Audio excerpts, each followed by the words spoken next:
Amateur Traveler is in its 20th year now, but can you imagine if I had people on the show who had never been to the destination, but had just read about it or seen a movie about it? That wouldn't make any sense at all, and you wouldn't listen. We all know how important it is to receive advice from people who know a destination to get the most authentic local experience. And a great option for experiencing this is Explore Worldwide and their authentic small group adventures, led by local tour leaders, perfect for solo travelers who want to meet like minded people with a desire for adventure. I'm often an independent traveler, but two of my last three trips were with small group tours because they organize everything and it's a lot easier. If you want to recreate the tour I did to Malta, they have a Malta and Gozo Discovery Tour. I'm intrigued by one of their tours called A Taste of Sicily. The company again is Explore Worldwide, and visit exploreworldwide.com to learn more. And thanks to Explore Worldwide for sponsoring this episode of Amateur Traveler. The nights are long, the days are short, and the weather is chilly to downright cold, depending on where you are. It's a good time to slip into a Quince iconic Mongolian cashmere sweaters, which start at only $50. You can treat yourself to everyday luxury at an affordable price with Quince. If you really want to dive into luxury, you can check out their leather handbags, washable silk shirts, and European linen sheet sets. Whatever you're looking for at Quince, all the prices are 50 to 80% less than similar brands, and they do that by partnering directly with top factories and cutting out the middleman. They only work with factories that use safe, ethical, and responsible manufacturing processes. And of course, they use premium fabrics and finishes for that luxury feel in every piece. But you've already heard me rave about my Quince travel pants. Treat yourself this winter without the luxury price tag. Go to quince.com/traveler for 365-day returns plus free shipping on your order. That's QUINCE.com/traveler to get free shipping and 365-day returns. Quince.com/traveler. And thanks to Quince for sponsoring this episode of Amateur Traveler. Got my bags packed, I'm on a roll. I'm heading out there and I'm ready to go. I'm looking real good in my passport photo. Amateur Traveler, episode 354. Today, the Amateur Traveler goes to an ancient country almost ready for tourism, with mist-filled valleys full of pagodas, but also difficult roads and difficult bureaucracy. Today, we go to Myanmar. Heading home, but maybe not today. Welcome to the Amateur Traveler. I'm your host, Chris Christensen. Before we get into this week's interview, I do have three news stories for you. If you run a tourism company, get ready because the Chinese are coming. Last year, they doubled the amount that they spend on foreign trips to $85 billion, and that puts them third behind Germany and the U.S. in the world for tourism dollars spent. And our second story is Zipcar, and you may not know Zipcar. Zipcar is a company where you can rent a car, but not like the usual rent-a-cars, because you can rent it for an hour or two if you just live in the city and want a car to get groceries or run some errand, has just been purchased, and they've been purchased by Avis Rent-A-Car. And in the third story, you're going to have high expectations the next time you fly Virgin Atlantic if you've seen their new ad. Their new ad, which is a YouTube video, implies that the people who work at Virgin Atlantic may have been born for a greater purpose, that they may have some sort of flight attendant superpowers. It is a cute ad. I think you'll enjoy it, but don't let it set your expectations. For links to all three of those stories, check out the show notes at amateurtraveler.com.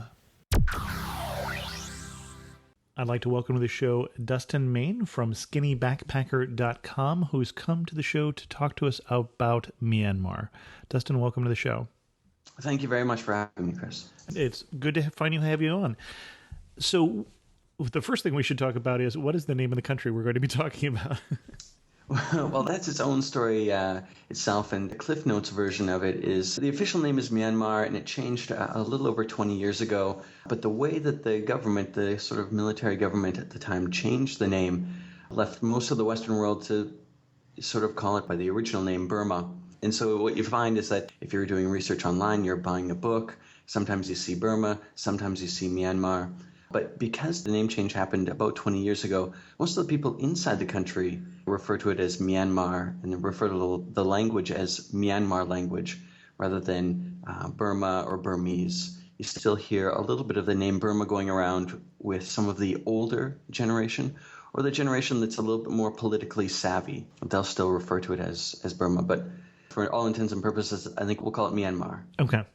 And for those of you who haven't been with the Amateur Traveler that long, we have done a show before on Myanmar, but it has been a little while, and also some things have changed in the country, and so it seemed like a good time to come back to that destination. So let's start with, why should someone go to Myanmar? Well, Myanmar is very quickly becoming a very, very hot destination. For years, because of the military government that had been and sort of still is running the show there, a lot of Western countries didn't recommend that people traveled there. And the democratic opposition in the country had even put a tourism boycott out there a few years ago. So over the last few years, very, very few people have been to the country.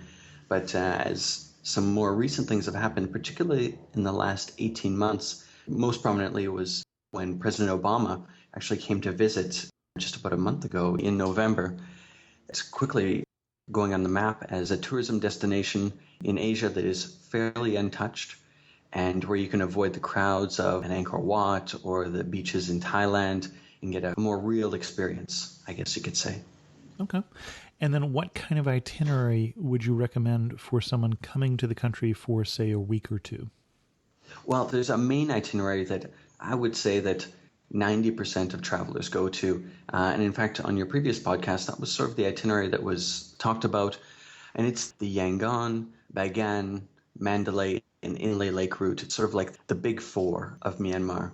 And because it's been talked about before, I won't touch on it too much. But because Myanmar has become such a hot place so quickly, particularly in the last even few months, there's actually a lot of problems with getting accommodation. The infrastructure isn't ready for the amount of people that are trying to come into the country. So what I've put together here, I've spent about 3 months of the last year in the country, traveling around, visiting different places. And so I put together a bit of a little bit more of an off the beaten track, but one that's definitely doable, and to still get that Myanmar experience that people are looking for, where you can be walking around and be one of only a couple of tourists in town, but the friendly people make it so then you always feel at home. And you mentioned it as a hot destination. We could take that one of two ways, both of which are true. What is the best time of year to go to Myanmar? Well, when it comes to hot temperature, it's best to avoid the hot temperatures in Myanmar. So the best time to go would be October through February. And with those shoulder months, you can avoid a little bit more of the crowds, but you might get a little bit more rain and a little bit more heat. This time of year, in kind of the December, in some of the mountain areas, it'll be getting pretty chilly at night, jacket weather. Myanmar's close to the equator, and particularly the low-lying areas get to be really, really hot. So particularly in the summer, it's unwieldingly hot. And in the rainy season, there'll be a lot of roads that can't even be passed. So the big season, October through February, November through January, those are definitely the best times. And you say it's near the equator. We probably should put it on a map just in case someone doesn't know that. But basically, we're talking about a country in between Thailand and Bangladesh and India. And India and China and Laos, it borders a lot of countries, which makes it pretty special. It's like a mix and mash of a lot of the other countries in the area as well. Okay. So where would you have us start then? For a great second itinerary, I've chosen a few places to go hiking to some of the hill tribes and visiting some of the quieter areas and places that are particularly different. I find that in Myanmar, kind of like the United States, you get a really different experience with the people and how they live in different places. So to use a stereotype, the people in Texas might be a little bit different from the people in Maine, for example. And in Myanmar, that's definitely the case, where because of these surrounding countries, you see a lot of different cultures from the surrounding areas. So the itinerary is very culturally based. So after flying into Yangon, heading up north into the mountains of Shan State, it's the most popular place for hiking. And there's a few fantastic destinations, Kalau, Pindia, and Thipa, which don't see very many tourists. and you can hike and stay in these hill tribe villages where oftentimes people are still dressing in the same way that they did their same hill tribe outfits. You can stay with the hill tribe families, eat their food, and really enjoy the surrounding in a place where you don't really see other people around. And how does one arrange that? Is this something where you just head up there and hike it to the nearest hill? Or do you get guided tours? Do you arrange your stay ahead of time? There's a couple of ways to tackle it. It isn't the sort of place where you'd want to just hike by yourself, for example, overnight. Most of the people will not speak any English at all, and it shouldn't be something to put on them because of the way the country is still run. You want to make sure that you stay in areas that you're allowed to go to. So guides can be arranged when you arrive, typically even for next day treks, or some places will even allow you to do it online. Because of the lack of internet access in much of the country, it can be hard to arrange some of these things in advance, but a lot of that is changing over the last 6 months, and there's a lot more availability to plan something days or weeks or months in advance even. And I'm assuming that when you got there, you didn't speak any Myanmarese. Is that what we're calling it now? Yeah, Myanmar language is how they refer to it. They didn't cover that in the Saskatoon school systems? I must have skipped out on that class. Okay. And that actually brings up a really great point. The language, like a lot of the languages in the area, is a tonal language. So for us in the Western world, it can be really tricky to get the sounds happening. But more than any other country that I've been in, learning a few of the words and using a few of the phrases pays off in huge dividends because so few people will take the time. So picking up a Lonely Planet phrase book and spending a little bit of time before you leave, and then particularly just practicing with other people that you meet along the way goes a long way into really how deep you can get into the country with just a dozen or so phrases, like the hello, how are you, and thank you very much, the numbers, those sorts of things. Okay. So in terms of the actual trekking itself, you can arrange a guide when you get there or in advance, and typically you'll pay in the $15 per day sort of amount, and that will cover your food and your accommodation and your guide. And this is typically with a couple of people. Don't expect anything that's too fancy, more like sleeping on a bamboo mat in someone's home. But the hiking itself, not terribly difficult. And as long as you are in a little bit of hiking shape, nothing is too tricky, although some places might be a little muddy. So it's something for light hiking boots, I would say. Okay. And you're hiking through jungle or through, we say hills. So what am I seeing as I'm hiking along? In this part of Myanmar, in Shan State, because it's a little bit higher elevation, there's a lot of the farming that goes on. So it's the vegetable fields, it's the rice paddies, things like that, rather than the rugged Rocky Mountain peaks. So light up and light downs, rivers, and maybe some small waterfalls, those sorts of things, but nothing too tricky. Okay. And the same sort of terraced rice fields I would expect in, say, southern China or northern Philippines? Yeah, to some degree, maybe not quite on such a grand scale. Okay. Think more lush valleys and beautiful vegetable fields, for example.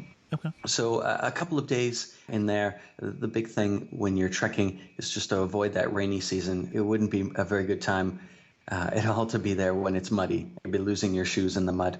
But in the dry season, fantastic. And easy walks that would be in the 4 to 8 hours per day. And those sorts of things can be arranged. None of these trails are set in stone. So just speaking with a guide, and the guides will typically speak fairly good English, and you can pick something that works for the amount that you want to go.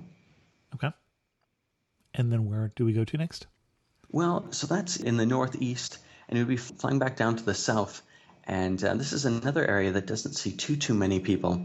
And it's south of the Golden Rock. And the Golden Rock is a famous Buddhist temple and a famous Buddhist image. Most people don't make it south of there. And again, thinking about beautiful landscapes, there's a town called Mulamin, which is about the furthest south that you are allowed to go in Myanmar. And it's a sleepy little town on the river with hills on one side and just a very, very friendly people and a mix of cultures between the Muslim and the Buddhist and the Christians. They all sort of live right in that area. So temples of old and new. And it was also a port city when the British were there. So Mulamin, a quiet place, particularly with culture, it's a cool and unique place that doesn't see too many people, but easy to get to from Yangon. And past that would be going to Pa'an, which is famous for limestone caves. And when you'd mentioned China earlier, the limestone karsts that sort of stick up out of the ground, that's what really comes to mind in Pa'an. So there's a few little mountains in the area, which in typical Myanmar fashion are topped by pagodas, golden pagodas, and caves filled with Buddha images in the hundreds or thousands of Buddha images. And in the surrounding area, particularly in the cooler season, lush green fields and beautiful reflections to be had in the area. Okay. And in terms of things that could be done that are a little bit more unique, don't have to be arranged in advance. The higher mountain in the area can be climbed in about 4 hours. Nothing too serious. It's paved the entire way. And at the top is a monastery. If you bring your own blanket, you can sleep at the monastery, and they serve free vegetarian food. You just pay for drinks and leave a little donation. And when the monks awake at 4 o'clock in the morning, you can hop outside while you're literally in the clouds and enjoy the ambiance. It's one of my top experiences in Myanmar, without a doubt. Excellent. When we talk about hiking, nothing strenuous at all. Like I said, it's a paved pathway up. It takes about 3 or 4 hours, and the landscape at sunrise and sunset is unbelievable. Now, I noticed as you were going from place to place, you were flying. We definitely would be flying. And when it comes to getting around Myanmar, there's a few different ways, but most of them are very, very slow and not terribly reliable. So if you have a short amount of time in the country, maybe a couple of weeks, flying is the best way to do it, or at least most of the travel. As you were there longer, were you using more local transportation? Was that more of an option? Yeah, a little bit of both. When it comes to their train system is very, very slow. Thinking 200-mile train travel maybe will take 10 hours, 11 hours, 12 hours sort of thing. Wow, okay. And bumpy along the way. So certainly not luxurious, but a unique experience. And the roads, although they're improving quite rapidly, they're still not up to par for Western standards. So again, they're quite slow, and the buses typically run in the nighttime to avoid the heat in the day. And so oftentimes you'll arrive at your destination at 3 o'clock in the morning or 4 o'clock in the morning. So it can be a little tricky for someone that's new to the country to try to navigate the streets at 4 o'clock in the morning and try to find their guest house, for example. Now, you could also hire your own driver if you had more time. But because of the length of travel, if you're only there for a short amount of time, flying is typically the best. And the flights aren't too pricey. Think in the $80 to $130 per ticket one way. Okay. Now, when it comes to arranging that stuff, it's hard to do that when you're outside of the country yourself. So a tourism agency can do that, or when you arrive in the country. Typically, if you have 2 or 3 days notice, you can book a flight anywhere. Now, I was curious when you were talking about as far south as you could go. I didn't have a map up at that point, but I've since brought one up, and there's quite a lot of Myanmar south of that, and quite a lot of islands and archipelagos and the sort of thing that in Thailand would have lots of beaches and resorts and such. But you're saying in Myanmar you can't even go down there. There's a few places that you can go in the area, but they have to be arranged well in advance and through specific package tours with the Myanmar Tourism Agency. So a few of them can be had, and these are more certainly a few steps up, very luxurious, but in general, very difficult to travel in that sort of region. And to be honest, that's a sort of running thing with Myanmar. Most of the country, or at least half of it, is off limits to tourists, or at least much more difficult, permits that need to be planned in advance. And because of the political situation, things are changing all the time. And a place that you'd planned to go to before might not be available when you want to go. As for a personal example, this time right now in December, I was to be in the far north of Myanmar, and typically permits have to be arranged well in advance for this sort of region. And not only were they not allowing permits because of some infighting in the area, but they had revoked all of the permits that had been given. So in the places that we're talking about, travel isn't much of an issue, but it's always a good idea to keep up on the news. And you'll see a lot more Myanmar in the news now than you did a year or two ago, without a doubt. Right, which still isn't a lot, but okay. Which still isn't a lot, but much more than it used to be, for sure. Interesting.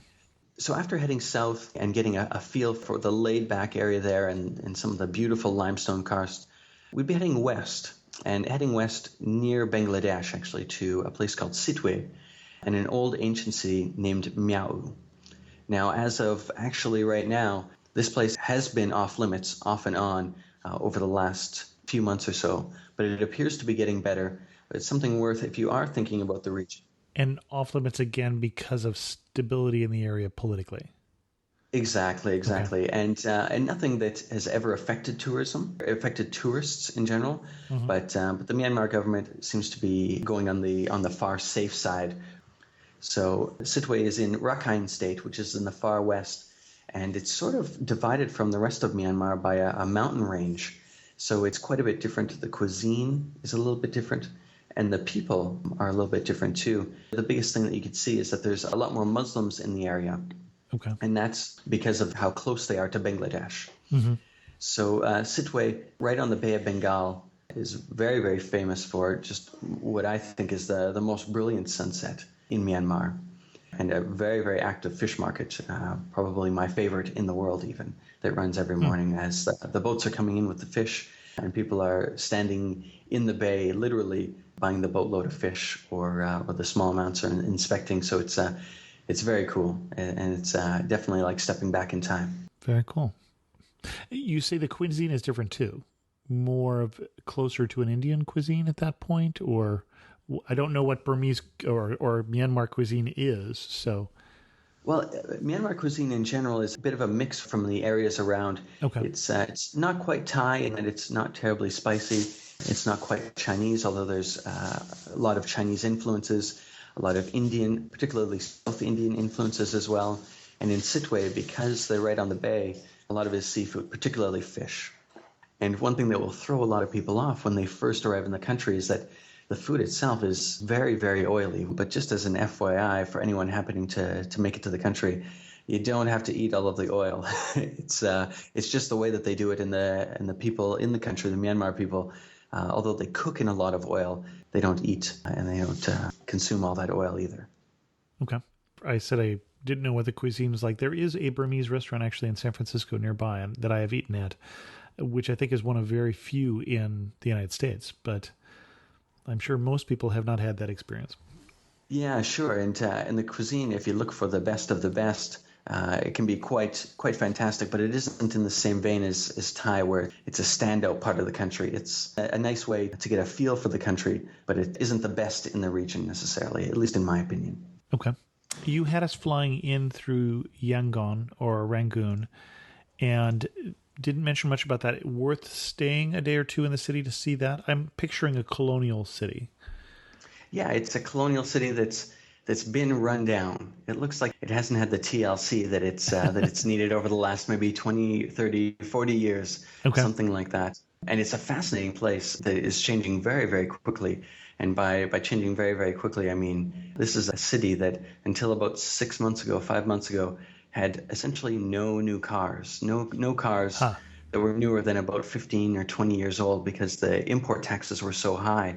And many people would still get around on a trishaw, which is kind of like a bicycle with a sidecar, as the most popular mode of transportation. It's a fascinating city with some of the most popular and most well-known things in the country to be had there. So that includes most famously the Shwedagon Pagoda, which is this massive stupa up on the hill, surrounded by many other stupas covered in gold leaf, and probably the most iconic image of Myanmar, and a huge icon for Buddhists in general. So the Shwedagon Pagoda, definitely not to be missed, particularly at sunrise, or even better at sunset. As the sun hits the pagoda, it just glows. It's quite the sight. And if I asked you your favorite single spot in the whole country, where would it be? For me, I would say it would be in and around Shan State, these hill tribe villages, which seem like they might be tricky to get to, but are very, very accessible with a guide, with only a short amount of walking, maybe even just a couple of hours on sort of dirt roads, and sort of being transported back to a world where bamboo huts are the norm, and people are tending to their fields by hand or by ox cart, taking their wares from place to place. So without a doubt, not to be missed. Okay. And now you're standing in the prettiest spot in the country. Where are you standing? What are you looking at? The prettiest spot would be up in the mountains in the south, these limestone mountains that sort of look over the landscape, and haze is over the valley down below, and you see stupas, which you see everywhere, pagodas everywhere in Myanmar. You sort of see them dotted every direction you look. Within your view, there'll be one or two or more of these things that dot the landscape. It's quite the sight, and something that you don't have to necessarily share with everybody else. And can you put that on a map? South of Yangon, maybe about 150 miles or so in the Cayenne state, is Pa'an, and the landscape there, particularly when you get up a little bit higher, is phenomenal. Seeing these in the flat valley down below, and you see these limestone karst mountains sort of popping up here and there and dotted with those pagodas. Excellent. So I'm guessing there are some things about Saskatoon and some things about Myanmar that are different and some things that are the same. When do you feel most at home, and when do you feel furthest from home? Well, the easy answer is when do you feel most at home? And home for me is Saskatoon. That means family and friends. And in Myanmar, I definitely feel like the people there are my family and friends. Learning a little bit of that language and communicating with the people, it makes all the difference in a country like this. And on many occasions, I've been invited in for tea or coffee, or even to share a meal with a family. So in that traditional sort of small town sort of way, or inviting someone in, that's certainly the feel that I get from Myanmar. Now, you have to run out of 12 phrases pretty quick doing that. So you're doing tourism charades for the rest of the meal, or? Definitely. And the other thing, again, more than any other country I've been in, a phrase book goes so long.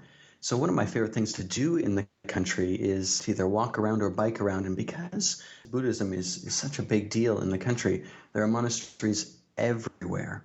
And they're a friendly place to go to for pretty much anyone. So what I'll do is I'll just show up at a monastery, have a look around. They're always great for photo opportunities anyways. Right. And strike up a conversation, starting with my very, very limited Burmese, very, very limited. And then from there, just getting my phrase book out and asking them about their family or their job. And even though I might not know what they're saying, we can both look at the phrase book. They can read the Myanmar, I can read the English, and we can both try to pronounce it back and forth. And they love it.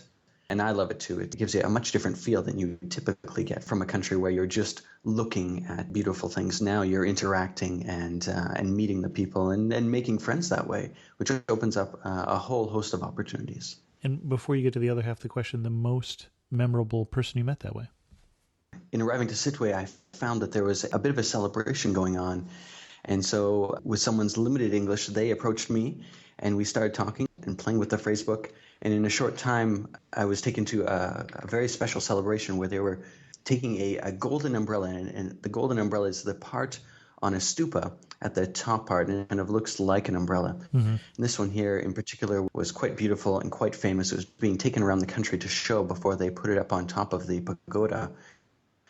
And by using my phrase book and meeting these groups of people, I was meeting these very famous monks and being taken around to all sorts of different areas that typically would be out of reach, and not only out of reach for tourists, but there'd be no way to know about them, places that aren't written about in guidebooks and aren't written about on the internet. So just by going that extra little bit and asking people a few questions and having them ask me questions, I was able to get me an experience like no other.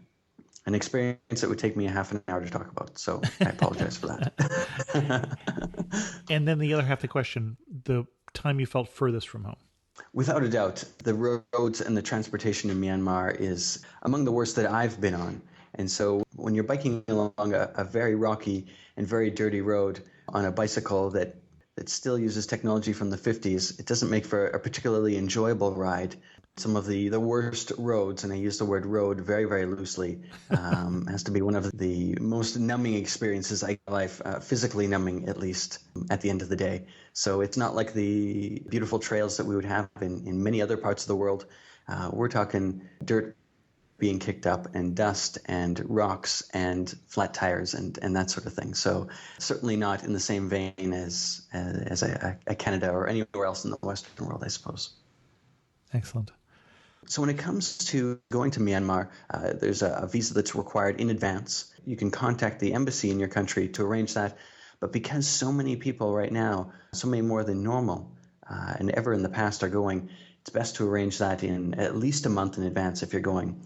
If you happen to be in the area, in the Southeast Asia region, you can get a visa in Bangkok in 1 to 3 days. But in the United States, in Canada, in other Western countries, give yourself at least a month right now to go through that visa process. Okay. There used to be people like journalists and photographers and writers and things like that weren't allowed in the country. Right. Now that's not really a problem at all. And many of my journalism friends and photographer friends, as an occupation, they don't have any troubles getting in the country anymore. Although even just a couple of years ago, that was a problem. Right. No, I think the last time we did the episode, I think that was a problem. Yeah, definitely. When it comes to bringing in money, there are really no ATM countries. So you need to bring in essentially all of the money that you plan to spend. And that's best to be brought in pristine, beautiful American money, US dollar bills, particularly hundreds, euros, or Singapore dollars. And it used to be that it would have to be perfect, pristine bills. And this is changing a little bit now, but to be safe, before you come to the country, it would be best to go to your bank well in advance and get the nicest bills. And by nicest, I mean no folds, no tears, no blotches. And you want to keep it that way. So when you do travel to the country, put it in a book, somewhere where they're not going to bend and whatnot, because many places, even still now, if a bill is creased or smudged, they just won't accept them, or at a much lower rate than would be typically allowed. And how did you do that staying in the country for months? Each time I spent about a little bit more, as well as a couple of shorter trips. So not too difficult. It's not a very, very expensive country, but to keep in mind for a lot of people, it's much more expensive than a place like Thailand. Accommodation, transportation is much more expensive and lower quality than you'd find in a Malaysia, in a Thailand, in a Vietnam. So it costs more, but you get less. That certainly is the case, yeah, Okay. without a doubt. And most of the prices in the country have increased, even in the last 6 to 12 months, have increased by 30 to 50%. And some of that is driven by demand, Sure. Because so many more people are going. But also the costs in the country for the people themselves are going up. So power and water, for example, have gone up 2 to 3 times in some cases. So keep that in mind when you're working your budget. Now, there has been something that is changing, and it's going to a more open direction, but just recently, as of about 3 or 4 weeks ago, there's been one bank in Myanmar that has partnered with MasterCard, and MasterCard withdrawals are now available from C Bank, which is one of the banks in the country. You can take about a maximum of, I believe it's about $300 per time. So if you end up running out of money, then that's certainly an option. But with anything in Myanmar, you should always have a backup plan. So bring your money and use the MasterCard as a backup, which is what I would recommend. And Visa has just signed a deal with 3 more banks, but those changes probably won't go in effect in 2013. So when you come to Myanmar, think totally in cash. Okay. One thing that makes you laugh and say only in Myanmar. Kind of a strange one, but there's something called a betel nut, and it's a nut that they chew, and it's a mild intoxicant. So think of a habit like smoking. Mm-hmm. But in Myanmar, this is very prominent, and it makes kind of this reddish juice in the mouth, and you'll see them spitting. And at first, it seems a little disgusting, but when you see the smiles, the Burmese people just have the most wonderful smiles. And unfortunately, for the people that are the heavy users of the betel nut, their teeth definitely show it in terms of stains on their teeth and stains on their gums. And I just can't help but think that there aren't a lot of places in the world that are quite like this, where you have something that seems to the outside eye is quite disgusting, and just followed up by the most beautiful smiles. Finish this thought for me. You really know you're in Myanmar when what? You really know you're in Myanmar when you are traveling to a beautiful place and there are almost no other tourists around, where you can have an experience in the country and not necessarily have to share it, or at least it doesn't feel like you have to share it. It's the special part of Myanmar and something that a lot of people are rushing to experience before the crowds really come. And then last question, if you could summarize Myanmar in 3 words, what 3 words would you use? Beautiful, golden people. Excellent. Gold is the color with all of the pagodas. Yep. The country itself is beautiful, but in particular, it's the people that are just both beautiful and friendly and warm. It's a place unlike any other. And where can people read more about your travels? People can read more about my travels, in particular my travels based on my photography at skinnybackpacker.com. And Dustin, you and I talked about this beforehand. Can people who are not skinny also read your blog? Definitely. Anybody that likes to look at pretty pictures will feel right at home on my Skinny Backpacker blog, without a doubt. People of all shapes and sizes. And you said that you came up with the Skinny Backpacker when it was just you and your mother reading your blog. Is that the plan? Exactly. So when I first started traveling about 3 years ago, the blog was just for my mom, and not knowing what I should call it. I'm a pretty thin person genetically, and I was going backpacking, so Skinny Backpacker was an easy name for the time. If anyone has a better name, send me an email, let me know what it should be. I'm totally open to it. Dustin, thanks so much for coming on the show and sharing with us your obvious love of Myanmar. Thanks so much, Chris. In news of the community, I'd like to thank both Chris and Jesse, who left 5-star reviews for the show in iTunes. Chris said, "The Amateur Traveler is an absolute gem on iTunes. The variety of places that are presented is absolutely amazing. There is something for every type of traveler. Before I go to any destination, I consult with Chris first and then other resources. Keep up the great work." And Jesse said, "In the 2 years I've been a listener of the Amateur Traveler podcast, Chris has doubled my list of must-see places. Fun, comfortable interviews, informative guests, and a great show format. Thanks for bringing us a wonderful show, Chris." And thanks to both of you. It does help the show when people review it in iTunes, especially good reviews, or when you give a thumbs up if you listen to it on Stitcher Smart Radio. About the episode on the Sunshine Coast, episode 353, Robert said, "Really enjoyed the Sunshine Coast episode. When one thinks Australia, one thinks Sydney, the Great Barrier, or Uluru. I had not heard about the Sunshine Coast. Australia is definitely in my bucket list, and now there's one more item in my to-do list. Always enjoy the show. Cheers." We've had a number of requests for more shows about Australia, so we have this Sunshine Coast episode that just came out, and actually coming up within the next month, we're doing another show on Perth. Jim responded to the episode on London, said, "Enjoyed this and looking forward to part 2. My wife and I visited London years ago, and the high point was St. Paul's. I wanted to go there because I was a John Donne fan, and he was Dean of St. Paul's late in his life. There's a statue there in his memory, but the surprise was the American Memorial Chapel, which is behind the main altar. It's dedicated to the memory of the 28,000 U.S. military who made the ultimate sacrifice after being stationed in the UK. In the chapel is a book containing all the names written out. The day we were there, it was open to the page containing my surname. Talk about chills.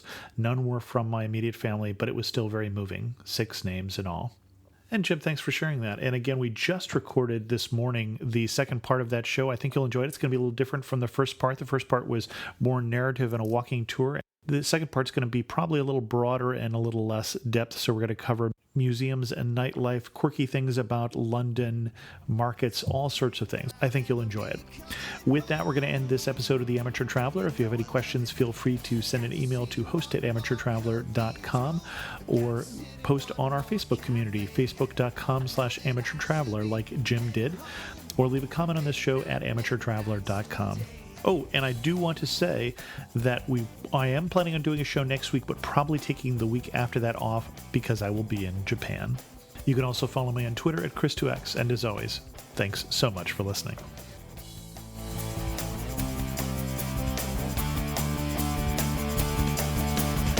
I got to see one more cathedral. I got to sit in one